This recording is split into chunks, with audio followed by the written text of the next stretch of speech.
I'm Madison Jolliffe from Mid-Ohio Energy, located in Kenton, Ohio. Welcome to Along Those Lines.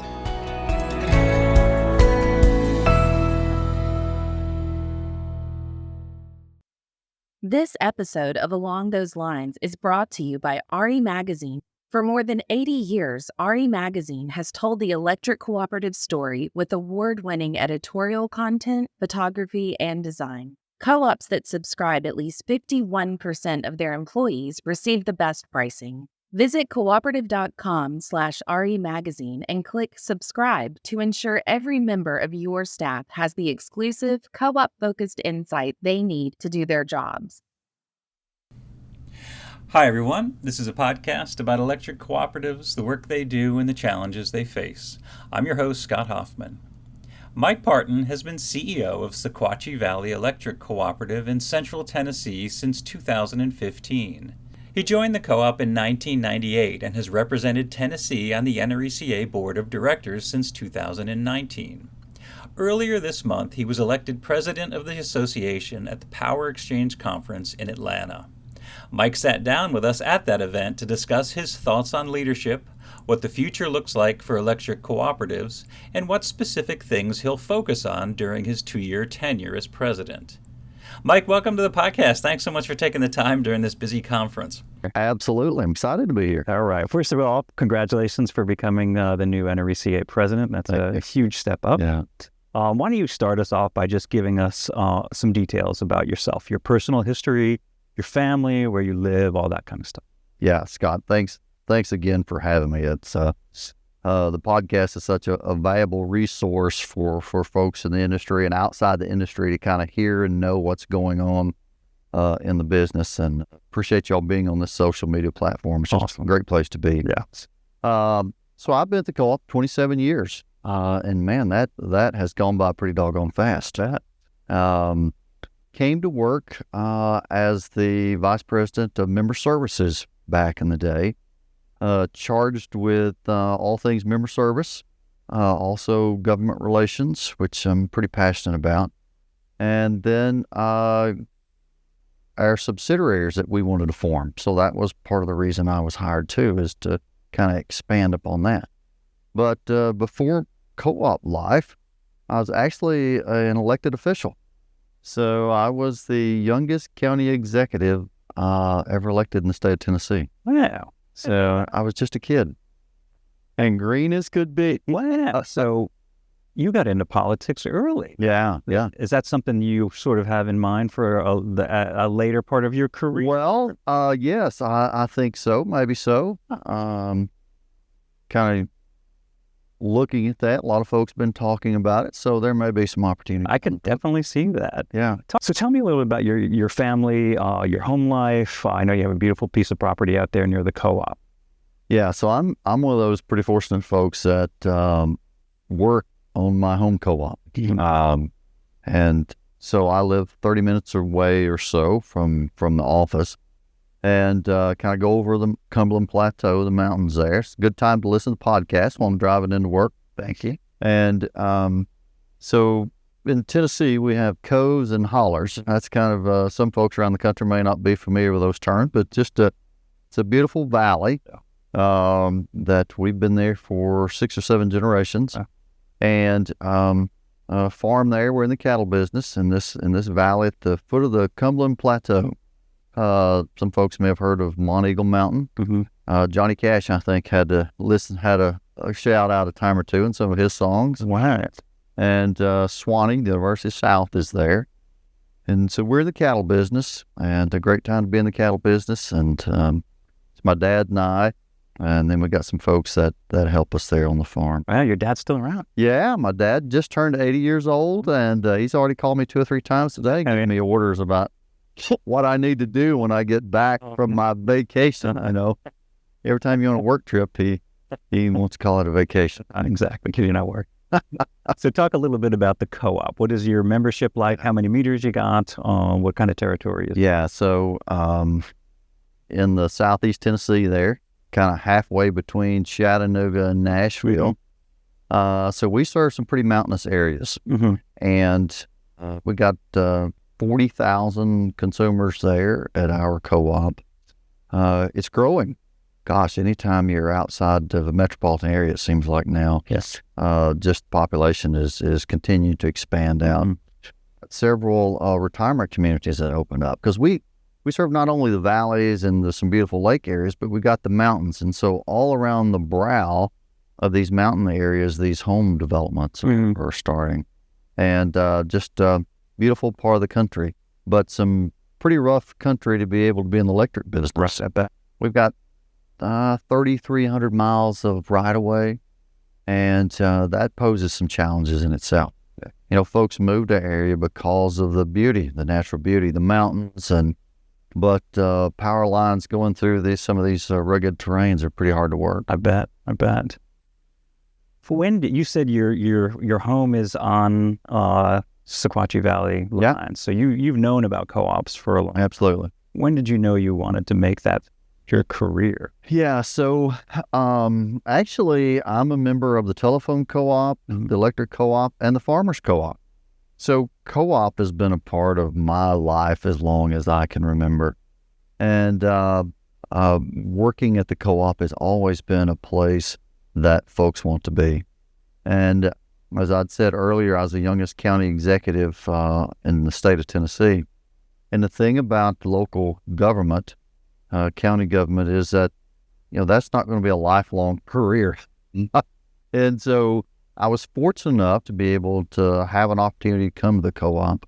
And in my part of the country, that's just a person's dream job, is to be able to work the co-op. Because the history that we have of giving back and of service, that kind of goes to the core of who I am, really. Yeah. And your dad is turning 80. Does that mean he was a little boy when the power came on, or? Yeah, he actually was. Yeah. He actually, in one of our barns, if you've seen the old pictures with the post hole diggers with the handles that are like 20 foot tall, not that tall, but probably 15 foot tall or something.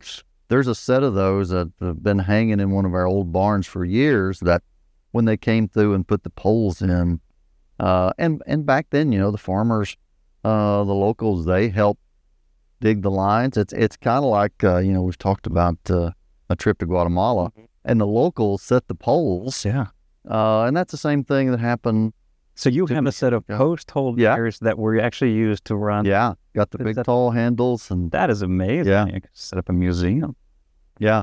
Well, my family says I'm kind of a junk collector anyway. Yeah. I call it treasures. You know how all these treasures will be yours, is what I tell my kids. That's great. I'll take the post hole. Yeah, well, yeah. Talk a little bit about yourself as a leader. You're coming in to a leadership role in NRECA. You've been a leader, your co-op for many years. What is your leadership style? What motivates you? What do you value in your employees? Yeah, I think I think a leader's got to be two things. You know, you got to have intelligence, and you also have to have emotional intelligence. Yeah. And you've got to be able to. You can't just drive folks.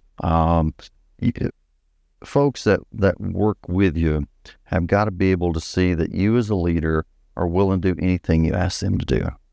One of the things that back early in my co-op career, I was fortunate enough to become the COO. And one thing I tried to do was to go out with the crews, you know, and if it was the middle of the night, I would show up out there with them. You know, when we went on storm work, mutual aid to different states, I'd go with them. You know, if it meant we slept in the truck or under the truck or whatever it was, I wanted them to see that I was willing to do the same thing. Another component is I want all my folks to succeed. And I try to show my employees that, you know, I want to give them the tools to succeed, but I also want them to know that, you know, if they go to another job or an opportunity somewhere, I'm pretty excited. You know, that speaks to how I've helped mentor them and shepherd them where they feel comfortable enough to be able to go out and sprout their own wings or go to another co-op. You know, that's kind of been my approach. I think a rising tide kind of lifts all ships. Yeah. I've tried to be a leader that listens to my team and take all sides and all points of view before, make a critical decision. Yeah. You have any thoughts about how, if emotional intelligence is not necessarily a natural part of your personality as a leader, are there ways that you can think of or that you have tried that can help someone get there, make someone understand the value of it? Yeah, I'll tell you what I think helps a leader as much as anything. And I've said this at the new CEO orientation that I've had the opportunity to go speak a time or two. It is, you got to read. If I go in thinking I know everything, that I'm the subject matter expert on whatever it is, then folks are going to start losing focus and they're going to start falling away. I think one of the biggest things a leader can do is to read and to understand how leadership works. I mean, it's one thing to be a manager, and a lot of folks get thrust into a leadership role by being a good manager, and they may not have any leadership skills, and so they've got you. If you're not born with that, you've got to really look for ways to put that into how you operate and how you manage, and you got to be a critical thinker about that, and you got to be deliberate about how you do that and respond. Not everything's going to be a home run, but I think you can pull nuggets out of those things to help make yourself better. Yeah, and it's hard. Sometimes it's hard to see the value of that, but once, I think you've probably seen that the value comes after you start doing it. That's right. You start seeing the connection and the engagement. Yeah, that's right. Let's pause here for a word from our sponsor, and when we come back, we'll talk to Mike about what his priorities will be during his presidency. This month's podcast is brought to you by RE Magazine, whose mission is to provide electric co-op leaders, board members, and employees with the insights and information they need to make sound decisions in today's fast-paced electric utility industry.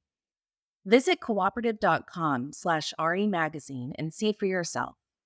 I'm Caroline Lee from Medina Electric Cooperative in Hondo, Texas. You're listening to Along Those Lines. Welcome back. So talk a little bit.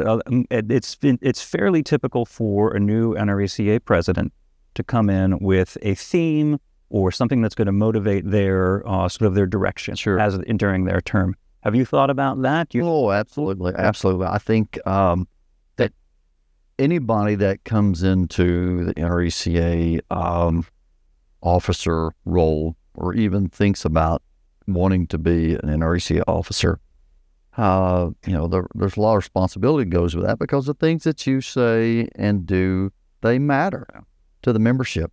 And one of the things that I think is critically important is to talk about and to celebrate innovation. Their presidents come in with all kind of different ideas about what they want to talk about and focus on. But I think right now in our history, there's no more time more important than now to really celebrate the innovative approaches that the co-ops around the United States do. A couple months ago in the RE magazine, you all celebrated innovation and highlighted that. We can't be satisfied with good is good enough. And if you look back through our history as America's electric co-ops across the 60% of the landmass that we serve, for 90 years, nobody has really been the driver of innovation like the co-ops have. We're willing to invest in that. We're willing to talk about it. We're willing to celebrate it. And I think now with the kind of the transition that we're in the energy sector, we've got to continue to stay focused on the road ahead of us. If we not, things are moving so fast, Scott, that we're going to be left behind. We talked about the growth in the electric co-op area where we all live, for a large part. The population's growing where we serve. I think a lot of that's driven by us getting in the broadband business, and folks have access to high-speed internet. But we've got to be focused on that. If we're not doing that, nobody else will. Yeah.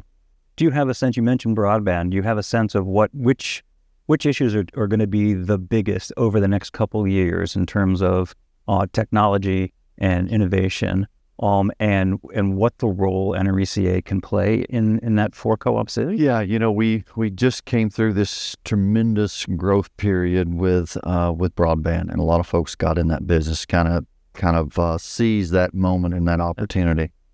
I think innovation is going to take several different approaches.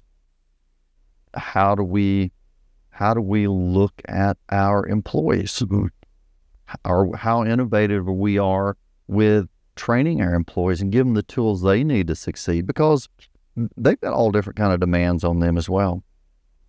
What kind of innovative things are we utilizing to speak to our members? Because they've got different needs than they had even a decade ago. Yeah. But the big driver, I think, is going to be our power. We talk about reliability and affordability and all those things, but we are really behind the eight ball in this country on generation. Yeah. And we've got to be innovative in how we meet that. We've talked about forever as NRECA that we're about the all of the above approach. Right. And that means a lot of things. Mm-hmm. And so how do we meet that growing demand? As AI and data centers are just coming at us at this velocity that like we've never seen, and we're scrambling trying to meet the need. We got to look at a lot of things. Now, so battery storage, SMRs. In my part of the country with TVA, we had the Secretary of Energy there with us a couple weeks ago, and kind of celebrating that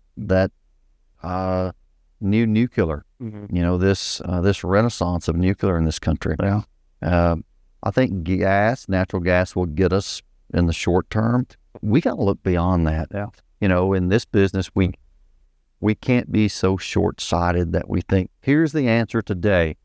Voila, it's solved. And it's not going to be. Yeah. And we got to be looking out there 20 years, and man, the crystal ball gets foggy when you get out that far. Boy, it can't even go a couple years. Yeah, that's right. That's right. Well, speaking of the next couple of years, how are you feeling about the next 2 years as you look at your presidency, and you look at where co-ops are, and you look at where the country is? Yeah.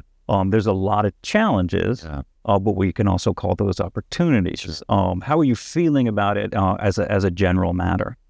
Yeah, I think there's a lot of concern across the country in our sector. We're nervous about how we're going to meet the needs.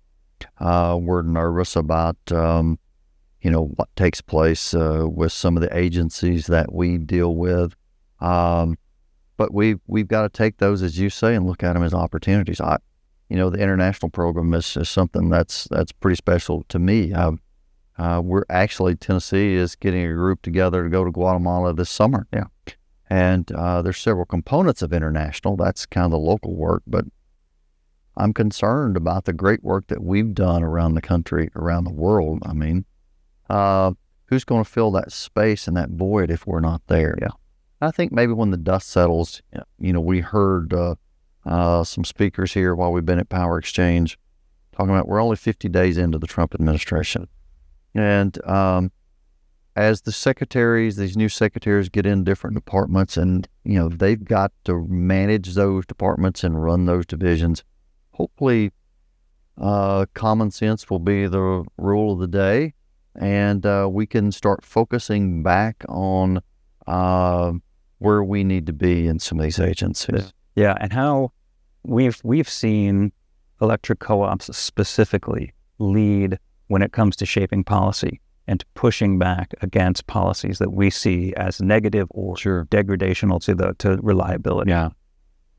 Without getting too much into the politics, do you see the impact of co-ops over the next 2, 4, 6 years being greater or about equal with where we've been? I think it's going to be greater, because I think we're going to be forced to have a stronger voice in Washington, D.C. How many times have we said it, even here this week? We were born in politics, we die in politics. And so for us, we have to be engaged with policymakers, with elected officials on every level, but especially in Washington, D.C., if we're not there telling our story.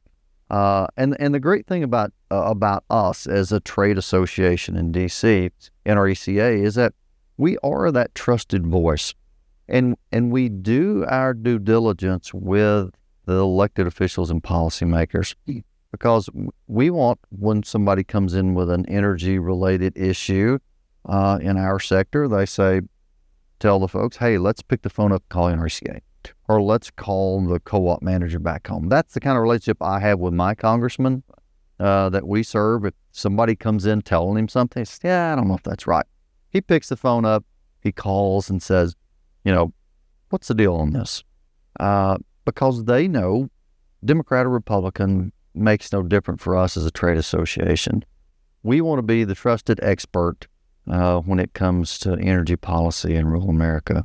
And we can only do that if we are engaged. This spring we've got coming up our legislative rally. And I don't think there's probably been a more important time for us to be in town as a voice of reason, but as a voice from across the country, not just some little small group being there, but a large presence in D.C. that folks listen to. Yeah. If you look at a lot of the hearings that take place in the committees that we're there, very seldom do they have one without somebody representing NRECA. Yeah. And we've seen that here in the last few weeks. I know my colleague Chris Jones from Middle Tennessee was there and actually was speaking on cybersecurity with employees.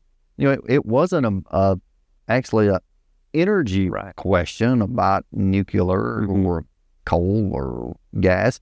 It was even a little broader scope. And I think the louder we can show who we are, flex our muscles a little bit, the more we're going to be brought in and have a seat at the table. Yeah, that's so true. Yeah. We're not just trusted resources on energy. And I think it ultimately comes down to the fact that we represent community. That's right. And you talk about how you have your homestead has been in the co-op territory since the beginning. Talk a little bit about the role of community and our connection to our communities in our ability to be effective. Yeah, it's easy to be an advocate if that's your community. You look at some of the trade associations in the city, and it's more of a business relationship. But for us, it boils down, this is home. And, what's the old saying, that the home is my castle, and, I'll defend it to the last thing. Same thing with our communities.